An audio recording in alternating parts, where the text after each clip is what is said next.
Bom, de tudo que a gente já viu até agora, vocês já devem ter percebido uma coisa interessante. Existem basicamente dois tipos de transformações que são representadas num diagrama termodinâmico. Um desses tipos é o que a gente chama de transformações abertas. O que é uma transformação aberta?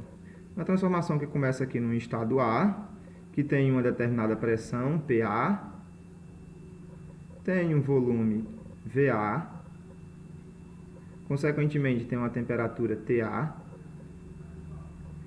Essa transformação ocorre, passa por vários estados intermediários e termina no estado B, com uma temperatura TB, um volume VB, uma pressão PB, todos, ou não necessariamente todos, mas diferentes do estado A, certo? O estado B ele é diferente do estado A. Observe que, como a gente tem aqui um volume diferente, um volume inicial diferente de um volume final, a gente pode concluir então que o sistema ou se expandiu, no nosso caso ele se expandiu porque ele foi de um volume pequeno para um volume maior, então o sistema se expandiu, o sistema realizou um trabalho e, como a gente comentou agora há pouco, se eu quiser saber quanto trabalho o sistema fez daqui ao sair do estado A para o estado B, tudo que eu preciso fazer é calcular esta área que tem aqui embaixo. Se eu calcular esta área aqui embaixo, eu vou saber quanto trabalho o sistema fez. Deixa eu anotar aqui, o trabalho é igual à área. Isso. Nesse caso, a gente pode ver que o trabalho é positivo, né? Que o sistema tá se expandindo. O sistema está se expandindo. Ele está aumentando de volume. Quer dizer que o sistema está fazendo o trabalho, ou seja, está perdendo energia interna. Observe que do que a gente estudou também até o momento, a gente sabe que a temperatura do ponto A e a temperatura do ponto B são diferentes. E são diferentes dessa forma aqui, ó. A temperatura no ponto A é menor do que a temperatura no ponto B. A temperatura do estado A é menor do que a temperatura do estado B, que significa que o sistema aqueceu. Se o sistema aqueceu, isso implica que a energia interna dele aumentou. Ok? Então, fazendo aquela análise que a gente sempre faz, o sistema está perdendo energia por conta do trabalho que está fazendo, mas a energia interna dele está aumentando. Ou seja, ele está recebendo calor. Aquela análise que a gente sempre fez até o momento. Então, esse é o tipo mais simples de transformação, uma transformação aberta. O sistema começa num estado, termina no outro. Nesse tipo de transformação, geralmente há trabalho, a variação da energia e a troca de calor. Não necessariamente. A transformação poderia ter sido uma transformação isométrica, então não teria trabalho. Poderia ter sido adiabática, não teria troca de calor. Poderia ter sido isotérmica, não haveria variação de energia interna. Mas a gente avalia desse jeito, a gente olha se o sistema fez ou recebeu trabalho, como variou a energia dele nesse processo, e aí a gente conclui sobre o que aconteceu com o calor. O outro tipo de transformação que é interessante a gente analisar, porque aí vai ter extrema importância quando se tratar de máquinas térmicas, são as transformações cíclicas. Transformação cíclica é o nome que a gente dá para o tipo de transformação que começa em um estado. Então o sistema evolui por vários estados diferentes, por vários caminhos diferentes, são possíveis aqui infinitos caminhos para ele evoluir, mas ele ao final ele volta ao estado inicial. O estado final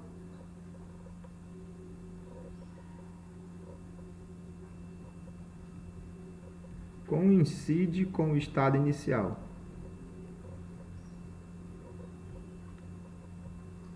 É isso que define uma transformação cíclica.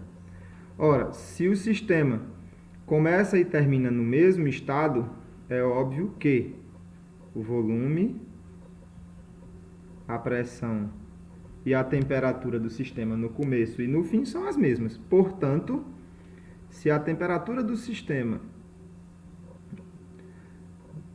Desculpa.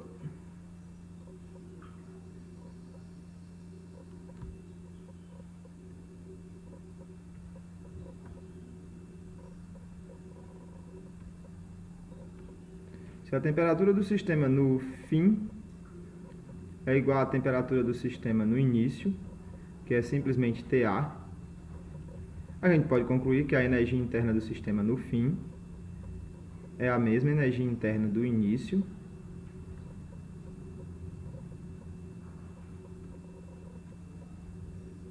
o sistema não sofreu variação de energia interna. O sistema não sofre variação de energia interna porque a energia interna dele no início e no fim é a mesma. Isso é interessante se você pensar em termos de máquinas térmicas, porque significa que você tinha lá um sistema, um gás, vamos supor. Esse gás tinha uma energia interna, que decorria simplesmente da temperatura que ele tinha uma energia interna.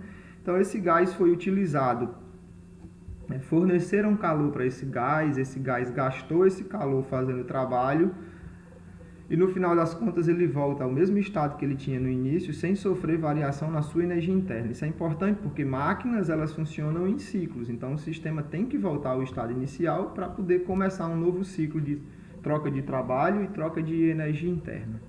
O que é interessante observar aqui é o seguinte: se você fizer aquela análise cuidadosa que a gente sempre fez, numa transformação cíclica você pode dividir o ciclo em intervalos. No nosso caso aqui a gente tem um trecho que vai de A para B, e a gente tem um trecho que vai de B para A.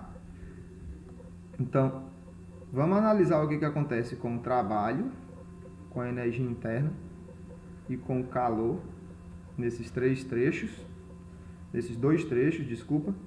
Por exemplo, de A para B, o sistema se expande, ele aumenta de volume. Então, o sistema realizou o trabalho.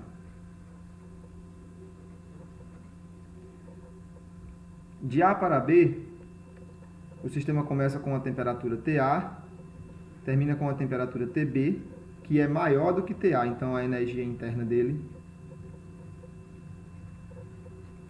aumentou. Agora observe, se o sistema realizou o trabalho, a energia interna dele diminui por causa disso. Como é que pode a energia dele diminuir por causa disso e no final das contas ainda aumentar? É porque ele recebeu calor. Então, trocando em miúdos, o que acontece de A para B é o seguinte: o sistema estava no estado A, ele recebe calor, ao receber calor ele começa a se expandir, ao se expandir ele realiza um trabalho, mas nem toda a energia que ele recebeu aqui na forma de calor ele vai gastar como trabalho, ele só gasta uma parte, de forma que a energia que ele tinha no começo varia e ele chega a um outro estado de energia um pouco maior. De B para A, o que acontece? O sistema se contrai, então o sistema sofre trabalho. Fazem trabalho sobre o sistema, observe, ele começa no estado B, termina no estado A, que tem um volume menor. De B para A, a energia interna do sistema diminui.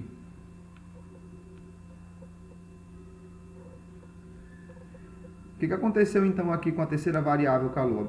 Se o sistema recebe trabalho, a energia dele devia aumentar. Ele está recebendo trabalho, a energia interna dele devia aumentar, mas ela diminuiu. Diminuiu porque ele perdeu calor. Então o que aconteceu daqui para cá foi o seguinte: comprimiram o sistema. Ao comprimir o sistema, ele libera calor. Quando ele libera calor, ele acaba por resfriar e diminuir a sua energia interna. O que é interessante notar aqui é que a quantidade de calor que o sistema recebe aqui e a quantidade de calor que o sistema perde aqui. Ou a quantidade de trabalho que o sistema faz de A para B e a quantidade de trabalho que o sistema faz de B para C, de B para A. Essas quantidades elas não são iguais. Elas não são iguais. O trabalho que o sistema realizou, o trabalho que o sistema sofreu, o calor que o sistema recebeu, o calor que o sistema perdeu, não são necessariamente iguais, não precisam ser iguais, e nesse caso não são. Basta você observar o seguinte: veja que de A para B, o sistema vai por este caminho. Então, se eu quiser saber quanto trabalho o sistema fez de A para B, eu vou ter que calcular esta área. Imagine que só tem o caminho de A para B na figura.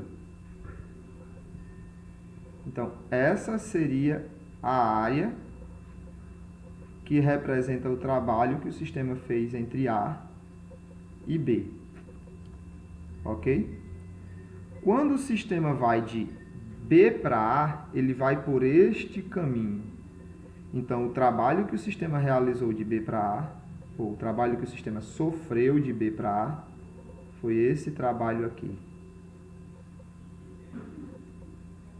Então, no final das contas, o sistema faz mais trabalho do que recebe. Quer dizer que ele acaba gastando uma certa quantidade de energia, certo? Como a variação de energia de A para B e de B para A é a mesma, só varia o sinal, a energia que ele tem em A e a energia que ele tem em B tem uma variação ΔU de A para B e tem uma variação menos ΔU de B para A, a gente pode concluir que o calor que existe aqui e o calor que sai aqui, eles também não são iguais, da mesma forma que os trabalhos não são. Vamos ver isso por meio de um exemplo numérico, que a gente tem um sistema, uma transformação cíclica. Tem aqui uma transformação cíclica. O sistema começa no estado A, vai para o estado B, passa para o estado C, depois no estado D e depois no estado A. Eu quero avaliar aqui, ver se a gente consegue avaliar. Primeiro, as variações o trabalho realizado pelo sistema em cada trecho. Vamos colocar aqui os trechos todos bem delimitados aqui, de A para B, B para C, C para D, D para A. E aí nós vamos analisar trabalho, energia interna e calor. Ok? Veja que de A para B, o volume do sistema não varia. O sistema começa com um volume de 1 metro cúbico em A. Em B, ele tem o mesmo volume. Se o sistema não expande, se o sistema não contrai, ele não realiza nem sofre trabalho. Isso é uma transformação isométrica. Ok? Vejamos agora de B para C. Observe que de B para C o sistema se expande. Então, há uma realização de trabalho de B para C. Como que eu calculo o trabalho que o sistema fez de B para C? Eu pego a área que tem embaixo da transformação BC, que é este retângulo completo aqui, até o eixo horizontal. Isso é o que tem embaixo dessa reta. Então, o trabalho feito de B para C foi simplesmente 2 vezes 6,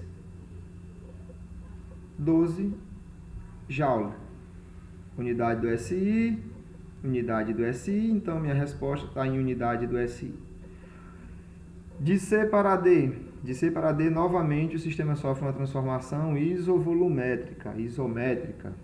Não varia de volume, novamente não tem realização de trabalho, nem sofre trabalho. De D para A, o sistema sofre uma compressão. Ele diminui de volume. E como que eu calculo então o trabalho realizado nesse caso? É só pegar a área que tem embaixo dessa curva. Nesse caso aqui, 2 vezes 2, 4 joule. Agora preste atenção. Isso aqui foi trabalho que o sistema fez. Isso aqui foi trabalho feito sobre o sistema. Esse trabalho aqui vai fazer a energia do sistema diminuir, porque é ele que está fazendo esse trabalho, ele está se expandindo de B para C, ele está gastando 12 joules, certo?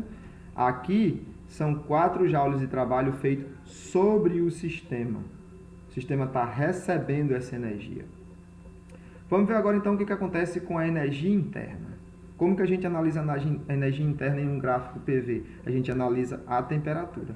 Observe que de A para B, é fácil ver, de A para B, que a energia interna, a temperatura aumenta. Se você tiver alguma dúvida com relação a isso, basta você fazer o seguinte: multiplica o valor do volume pela pressão no ponto A, vai dar 2. Multiplica o valor do volume pela pressão no ponto B, vai dar 6. Deu maior aqui, então é porque a temperatura aqui é maior. De onde vem isso? Daqui, PV é proporcional a T. Lembra? PV igual a nRT. Então, o produto PV dá proporcional à temperatura. Quanto maior o produto PV, maior a temperatura. Então, 1 vezes 2 é menor do que 1 vezes 6. Então, a temperatura no ponto B é maior do que a temperatura no ponto A. Logo, de A para B, a energia do sistema aumenta. De B para C, se você fizer o procedimento que eu estou sugerindo, o produto PV aqui no ponto B dá 6. O produto PV aqui no ponto C dá 18. Então, C é mais quente do que B. Então, de B para C, a energia interna aumenta. De C para D, vamos ver o que acontece. O produto PV no ponto C dá 18. O produto PV no ponto D dá 6. Quer dizer que o ponto D é mais frio do que o ponto C. Então, a energia interna diminui. E de D para A, ver o que acontece de D para A. No ponto D, o produto PV dá 6. No ponto A, ele dá 2. Então, a energia interna diminui.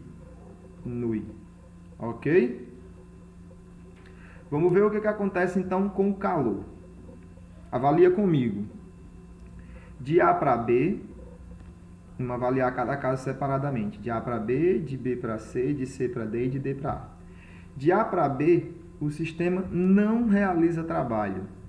E mesmo assim, a energia interna dele aumenta. Como é que pode? Você não está recebendo energia na forma de trabalho, mas a sua energia interna aumenta. Porque você recebeu calor. De B para C, lembre, de B para C é uma expansão. Então, o sistema está gastando energia na forma de trabalho. Como pode você gastar energia na forma de trabalho e a sua energia interna ainda aumenta? É porque você recebeu calor.